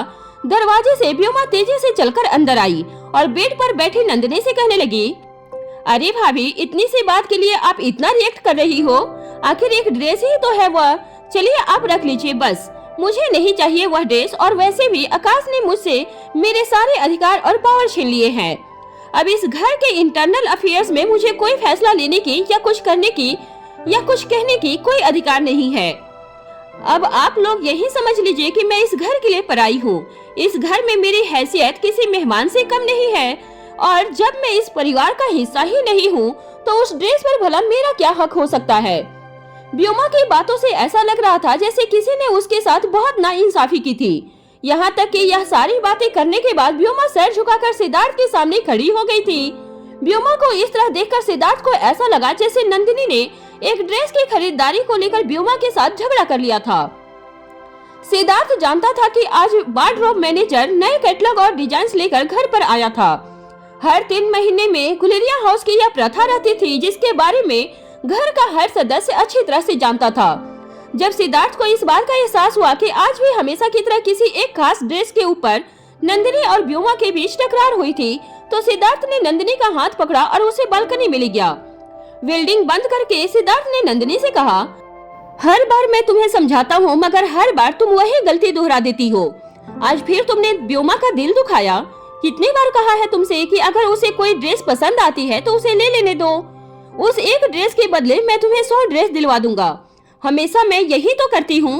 इस बार भी तुम्हें आउट ऑफ इंडिया ले जाता, महंगी से महंगी ब्रांड से तुम्हें महंगे से महंगी कपड़े दिलवाता। ये ड्रेस के पीछे पड़ने की क्या जरूरत थी? मैं तुमसे कितनी बार कह चुका हूँ कि एक बार व्योमा की शादी हो जाएगी, वह अपने ससुराल चली जाएगी, उसके बाद इस घर पर तुम्हारा ही राज होगा। जो चाहे वो खाओ, जो मर्जी करो, बस कुछ ही समय की तो बात है। मगर तुमसे इतना भी इंतजार नहीं होता। अब देखो, बेचारी का दिल दुखा दिया ना तुमने। वैसे ही बेचारी कितनी परेशान है। रोहित मारवा के साथ उसका रिश्ता टूट गया है। यहाँ तक कि आकाश ने भी उससे घर की सारी जिम्मेदारी और घर के मामलों में बोलने का हक छीन लिया है।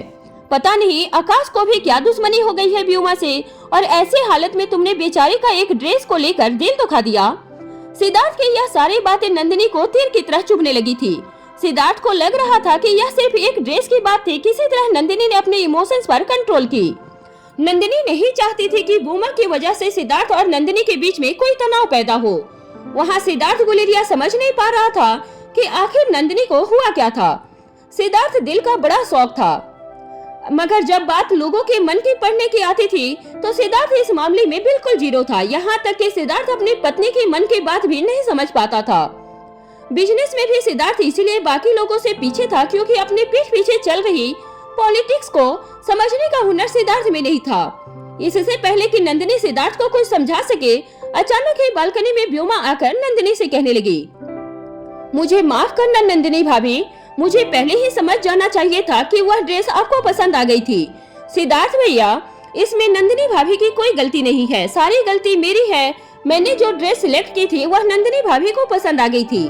मुझे उस ड्रेस को अपने लिए नहीं सिलेक्ट करना चाहिए था। मैं जानती हूँ नंदिनी भाभी का हक इस घर पर मुझसे कहीं ज्यादा है। आखिर मैं एक गोद ली हुई बेटी हूँ। व्योमा की बदली हुई बोली और बदले हुए तेवर देखकर अनिका और नंदिनी दोनों हैरान रह गए थे।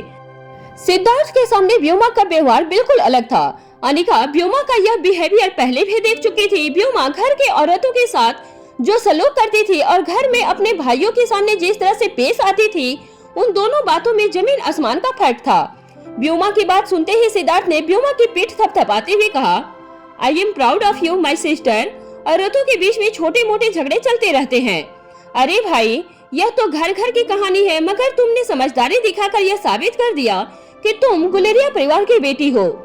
सिद्धार्थ जो कुछ भी कह रहा था उससे जाने अनजाने में नंदिनी काफी हर्ट हो रही थी। सिद्धार्थ ने अपनी बात आगे बढ़ाते हुए व्योमा से कहा, चलो, मेरी बहन ने जो इतनी समझदारी दिखाई है तो मेरा भी फर्ज बनता है कि मैं तुम्हें एक ड्रेस के बदले कल शॉपिंग पर ले जाऊं। वहां तुम जितनी मर्जी शॉपिंग कर सकती हो। मैं मेरा नो लिमिट कार्ड अपने साथ ले चलूंगा। यह कहते हुए सिद्धार्थ जोर जोर से हंसने लगा था। सिद्धार्थ के बिहेवियर पर नंदिनी को आज पहली बार गुस्सा आ रहा था। वह समझ नहीं पा रही थी कि किस तरह सिद्धार्थ व्योमा के इस दोगले बिहेवियर को समझ नहीं पा रहा था। गुस्से की वजह से नंदिनी की आंखें पहले से ज्यादा लाल हो गई थी। नंदिनी को आज व्योमा से ज्यादा अपने पति की नासमझी पर गुस्सा आ रहा था। फिर अचानक ही जोर से चीखते हुए नंदिनी ने हंस रहे सिद्धार्थ को शांत करते हुए कहा, बस करो, बहुत हो चुका। अब आज तुम्हें यह फैसला करना होगा कि तुम मेरी कही हुई बातों पर विश्वास करोगे या अपनी इस बहन व्योमा की बातों पर विश्वास करोगे। इससे पहले कि सिद्धार्थ कुछ रिएक्ट कर पाता, व्योमा ने नंदिनी के पास आकर कहा, नंदिनी भाभी, अब जाने भी दीजिए इस बात को।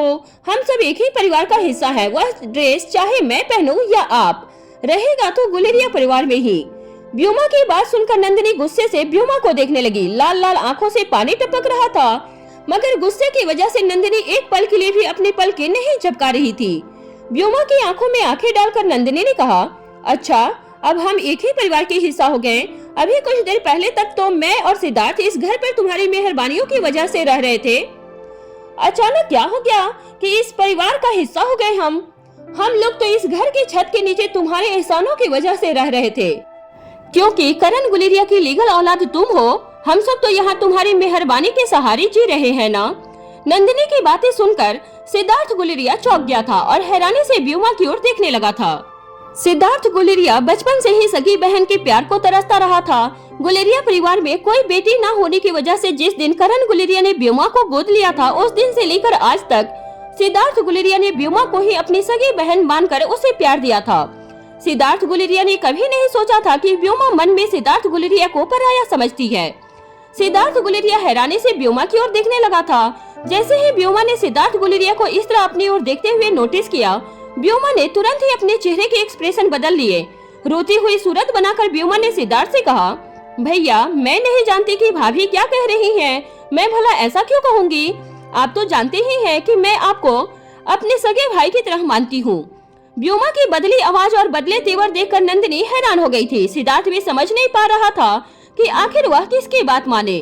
नंदिनी सिद्धार्थ से कुछ कहे उससे पहले ही व्योमा ने नंदिनी की ओर अपने हाथ जोड़ते हुए कहा, प्लीज ऐसा मत कीजिए नंदिनी भाभी, मेरे और भैया के बीच में नफरत के बीच मत बोइए।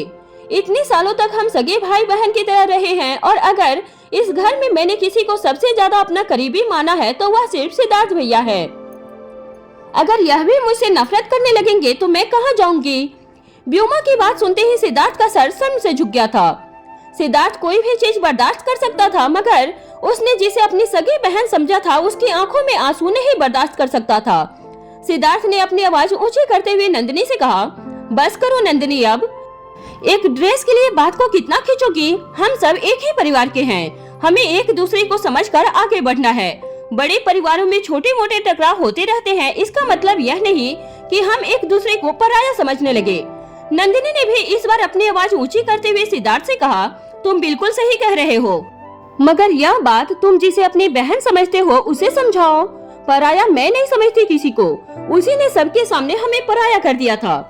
इससे पहले कि नंदिनी आगे कुछ कहे, व्योमा अपने हाथ जोड़कर नंदिनी के पास आकर कहने लगी, बस करो नंदिनी भाभी, चलो मैं मानती हूँ कि मेरी से गलती हो गई है। एक ड्रेस का ही तो सवाल है, आप रखे या मैं, एक ही बात है। और अगर आपको वह ड्रेस इतनी पसंद है तो प्लीज वह ड्रेस आप रख लीजिए। उस ड्रेस को सिलेक्ट करना ही मेरी गलती थी। बस एक बार मेरी गलती माफ कर दीजिए, आइंदा ऐसा कभी नहीं होगा, मैं आपसे वादा करती हूँ। व्योमा को इस तरह गिरता हुआ देखकर सिद्धार्थ ने व्योमा के कंधे पर हाथ रखकर कहा, बस करो व्योमा, गलती चाहे किसी की भी हो, हम सब एक ही परिवार का हिस्सा है। एक दूसरे की गलतियों को माफ करके आगे बढ़ना ही हमारी जिम्मेदारी है। व्योमा का नाटक देखकर नंदिनी को व्योमा पर और ज्यादा गुस्सा आने लगा था। व्योमा की कान खींचते हुए नंदिनी ने व्योमा से कहा, बस करो यह नाटक और सच बताओ, नीचे तुमने सबके सामने क्या कहा था हमारे बारे में? अगर हिम्मत है तो यहाँ सिद्धार्थ के सामने वही बात कहकर दिखाओ जो तुमने नीचे सबके सामने कही थी। नंदिनी का गुस्सा देखकर सिद्धार्थ भी चौंक गया था। नंदिनी कभी भी इतनी ऊंची आवाज में बात नहीं करती थी, मगर आज पहली बार नंदिनी को इस तरह बात करते हुए देखकर सिद्धार्थ भी हैरान रह गया था। नंदिनी का एटीट्यूड देखकर अब व्योमा को भी डर लगने लगा था। हड़बड़ाती हुई आवाज में व्योमा नंदिनी से कहने लगी, भाभी ऐसा क्या कहा था मैंने?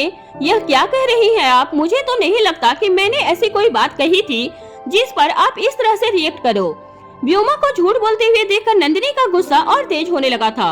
गुस्से की वजह से नंदिनी के चेहरे का रंग बिल्कुल लाल हो चुका था। इससे पहले कि नंदिनी का पारा और भी ज्यादा बढ़ता, पीछे खड़ी अनिका तीनों के बीच में आई और बिल्कुल धीमी आवाज में व्योमा की ओर देखकर कहने लगी, मुझे नहीं पता था कि तुम्हारी याददाश्त इतनी कमजोर है।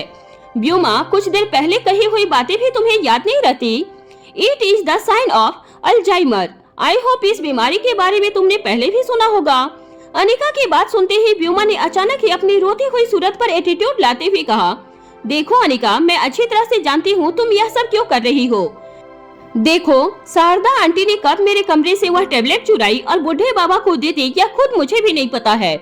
शारदा आंटी ने ऐसा क्यों किया यह भी मैं नहीं जानती। मैं खुद बहुत हैरान हूँ कि आखिर बूढ़े बाबा ने शारदा आंटी का क्या बिगाड़ा था जो उन्होंने बूढ़े बाबा के साथ ऐसा किया। जो कुछ भी हुआ है उसका मुझे भी अफसोस है, मगर इसका मतलब यह नहीं कि जो कुछ भी हुआ है उसका सारा दोष तुम मुझ पर डाल दो। इससे पहले कि व्योमा आगे कुछ कहती, अनिका ने अपनी जेब से अपना मोबाइल फोन निकाला और स्पीकर पर एक ऑडियो क्लिप सुनाने लगी।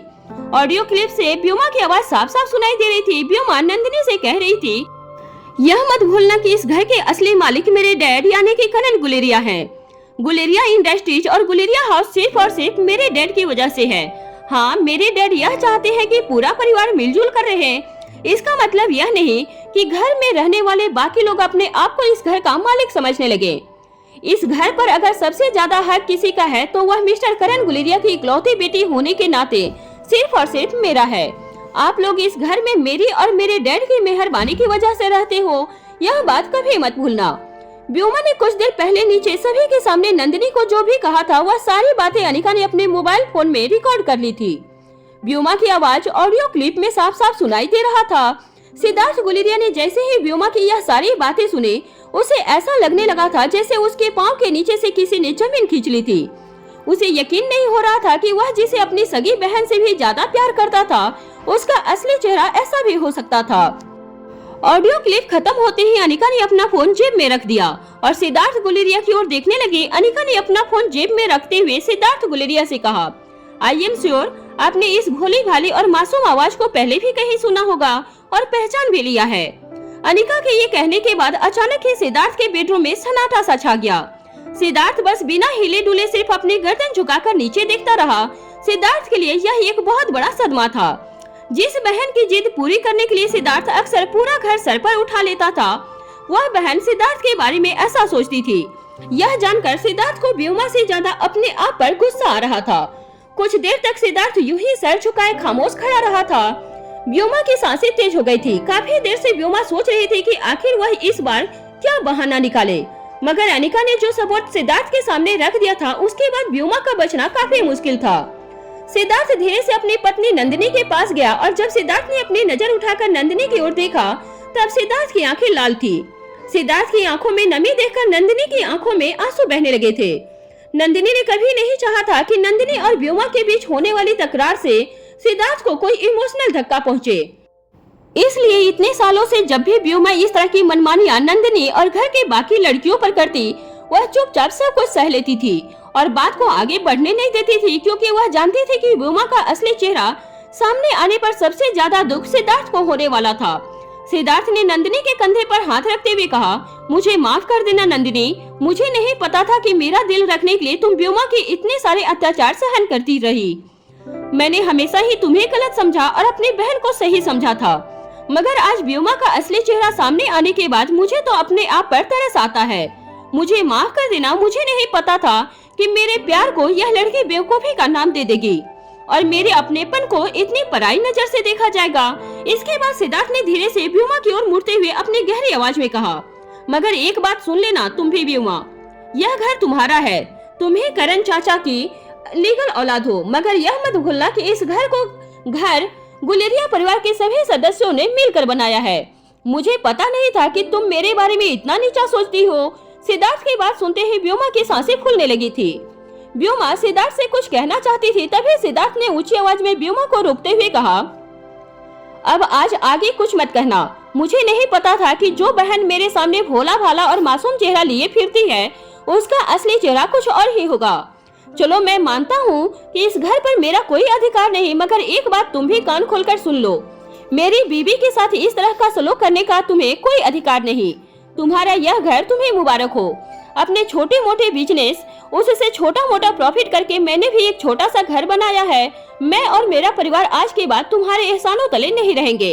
हम अपने घर में जा रहे हैं। यह बात सुनते ही व्योमा की आंखों के सामने अंधेरा सा छाने लगा था। उसे नहीं पता था कि उसकी चली हुई चाल उसी पर भारी पड़ जाएगी। अटकती हुई आवाज में व्योमा सिद्धार्थ गुलेरिया से कहने लगी, भैया प्लीज, भैया मेरी बात सुनिए। आप जो समझ रहे हैं ऐसा कुछ नहीं है। आप अच्छी तरह से जानते हैं कि सारे भाइयों में मैंने आप ही को सबसे ज्यादा प्यार किया है। आपके सिवा कोई नहीं है मेरा इस दुनिया में जिसके साथ मैं अपने दिल की बातें शेयर कर सकूं। बचपन से लेकर आज तक आपने मुझे एक सगे भाई का प्यार दिया है। व्योमा की बात सिद्धार्थ के कानों पर पड़ते ही सिद्धार्थ की एक आंख से एक आंसू टपक कर उसके गालों पर जा गिरा और सिद्धार्थ ने व्योमा से कहा, बहुत अच्छा सबक सिखाया है तुमने अपने भाई को आज। मैं इतना जान चुका हूँ कि इंसान के इमोशंस की कीमत सिर्फ तभी होती है जब उसके जेब में पैसे हो।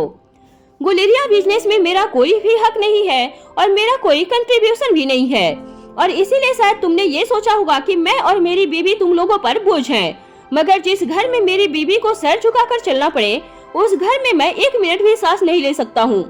यह कहते हुए सिद्धार्थ बालकनी से अपने बेडरूम के पास गया और अपना कप बोर्ड खोलकर उसमें से सारी कीमती फाइल और डॉक्यूमेंट्स निकालकर एक के बाद एक बिस्तर पर फेंकने लगा। व्योमा ने पास खड़ी अनिका से कहा, यह क्या कर दिया तुमने? इतनी बड़ी मिसअंडरस्टैंडिंग खड़ी कर दी भाई बहन के बीच में। क्या मिलेगा तुम्हें यह सब करके? क्या चाहती हो तुम? अनिका ने बड़े ही ठंडे दिमाग से जवाब देते हुए कहा, मैं तो तुम्हारी ही मदद कर रही हूँ। तुम इस पूरे घर पर कब्जा करना चाहती हो, तो मैंने सोचा कि तुम्हारा असली चेहरा लोगों के सामने लाकर तुम्हारे इस काम में थोड़ी सी तुम्हारी मदद कर दूं। अनिका की बात सुनकर ब्योमा का दिल बैठने लगा था। ब्योमा यह बात भी अच्छी तरह से जानती थी, अगर यह बात गुलेरिया परिवार के बाकी लोगों में फैली तो उसकी बहुत बदनामी होगी। गुलेरिया परिवार के सारे भाइयों में सचमुच सिद्धार्थ गुलेरिया ने ब्योमा को सबसे ज्यादा सपोर्ट किया था, और अगर सिद्धार्थ गुलेरिया घर छोड़कर निकल गया तो ब्योमा का सबसे बड़ा सपोर्ट सिस्टम गुलेरिया परिवार से हट जाएगा। आकाश ने पहले ही ब्योमा को घर के मामलों से दूर कर दिया था। यूं कहा जा सकता था कि आकाश ने पहले ही ब्योमा का असली चेहरा देख लिया था। अब अगर सिद्धार्थ भी ब्योमा के खिलाफ हो गया तो गुलेरिया परिवार में ब्योमा के सपोर्ट के लिए कोई भी खड़ा नहीं हो सकता है। नंदिनी को नीचा दिखाने के चक्कर में ब्योमा यह भूल गई थी कि उसने सिद्धार्थ गुलेरिया को भी नीचा दिखा दिया था।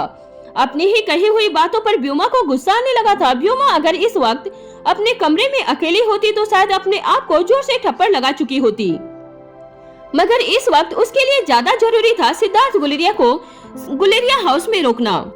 यह कहानी आपको कैसी लगी प्लीज कमेंट करके जरूर बतलाएं, और प्लीज आप लोगों से हाथ जोड़कर रिक्वेस्ट करती हूँ कि आप मेरी वीडियो को डाउनलोड करके नहीं देखें। बहुत मेहनत करती हूँ ताकि मैं भी आगे कुछ कर सकूँ, अपने जीवन में आगे बढ़ सकूँ, अपने बच्चों को पाल सकूँ।